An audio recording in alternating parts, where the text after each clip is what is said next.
Alright, so I'll teach you on how to edit the text twist. So, ito yung text twist. So, kung mapapansin nyo, marami siyang slides. Kasi mayroon siyang 3 letters, 4 letters, five, so on and so forth. So, ang text twist na to ay editable and customizable. Ibig sabihin, applicable siya sa lahat ng grade level, lahat ng subjects, Filipino man, English, math, lahat. Kasi pwede mo siyang palitan ng any terms na related sa subjects nyo. Kunwari, ang subject nyo Filipino, pwede nyong pahulaan mga Filipino terms. Pag science naman, mga science terms. Pag math, mga math terms. So, pwede siya, applicable siya sa lahat. Hindi lang sa teacher, pwede to sa ibang profession like sa mga corporate world. Pwede siya sa Zoom meeting as energizer. Pwede siya sa mga team building. Pwede siya kasing virtual meeting gawin or pwede rin siya sa face-to-face.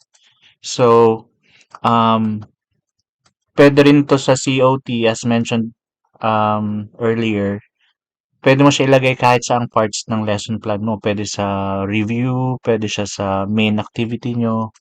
Kasi nga na-edit naman yung content niya. So, turuan ko na kayo kung paano siya i-edit. First, nakita nyo itong sa baba. Yan yung zoom in and zoom out. So, para ma-zoom, kunyari gusto nyo mag-focus, kailangan i-zoom in and i-zoom out. Kasi minsan maliit. So, yun. Anyway, nai-edit yung mga title niyan. Ito. So, pwede niyang, kung activity 3 siya, pwede naman yung edit. Yan. So, meron ditong 3 letters. Kung ang papahulaan nyo ay 3 letter word, then itong gagamitin nyo. Pag 4, ito. Pag 5, ito. Tapos hanggang sa 14 letters. So, pipili lang kayo dyan. Depende sa mga terms na papahula nyo. So, i-edit na natin. So, kunwari, itong first is, di ba? Yan. An object for children to play with. So, papulaan. So, student, they can try to guess. Kahit ilang beses mo siyang i-click, pwede. Now, if they got the correct answer, you can reveal it by clicking on the answer. Ayan. So, i-end na muna natin. Kunwari, mag-edit kayo. Kapag naka-click, tingnan nyo dito sa taas, sa menu. Kapag naka-home yan, hindi nyo makikita yung arrow. Di ba may arrow dito? Ayan, walang arrow. Pero kailangan nyo ipunta siya sa animation. Click nyo yan para lumabas yung arrow. The purpose of that is para makita nyo kung saan pupunta yung mga letters. Kunyari, ito yung first letter. So, ibig sabihin yung first letter na yan ay is letter T. 'Di ba ang word is toy? So kapag spelled out mo siya, letter T O Y. So dapat T yung first, second yung O and then Y. So since papahulaan mo nga siya, so is i-twist or i-scrambled or jumbled mo yung letters. So ito yung arrangement niya. Ang ibig sabihin lang yan, yung letter T, ito pupunta siya mamaya dito. So yung O dito, galing dito papunta doon. So pag i-edit niyo siya, mag-isip kayo ng word, kunwari, mix, M-I-X. So, kung gagawin nyo itong mix, edi ito, papalitan nyo lang. I-click nyo yan ha, igagat. Kaya mahalagang i-zoom in and zoom out para makita nyo kung nakiklik nyo na. Kapag nagalaw nyo ng ganun, i-control Z nyo lang para bumalik sa dati. So, ito gagawin natin letter M.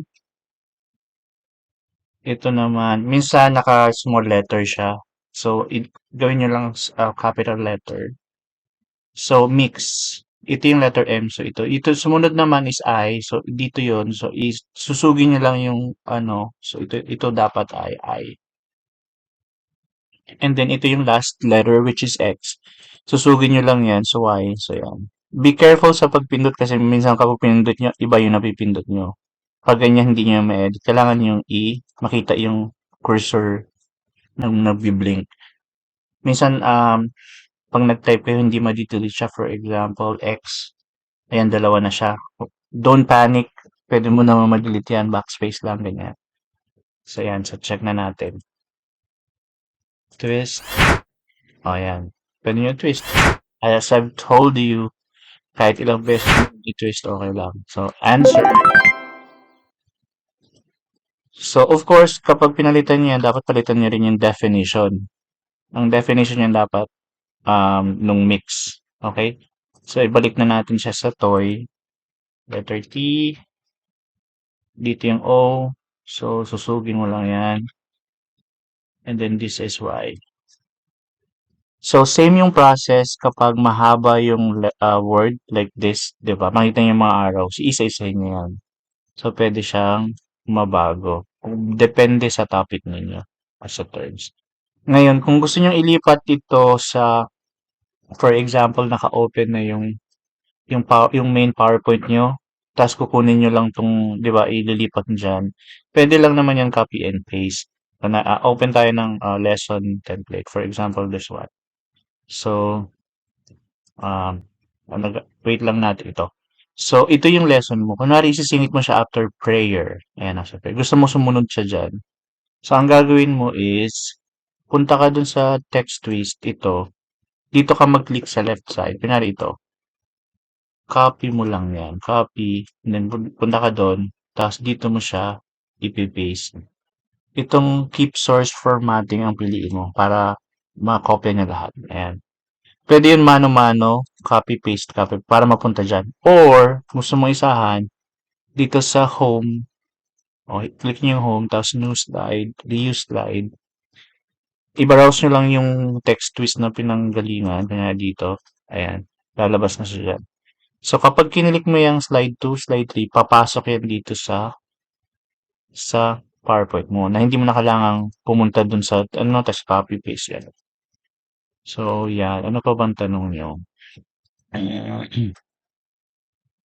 So, yun lang. So, marami siya. So, ulitin ko, kapag hindi nyo makita yung mga arrow tulad yan, click nyo lang ang animation. Ayan. Makikita nyo na. Para makita nyo kung saan galing yung letters.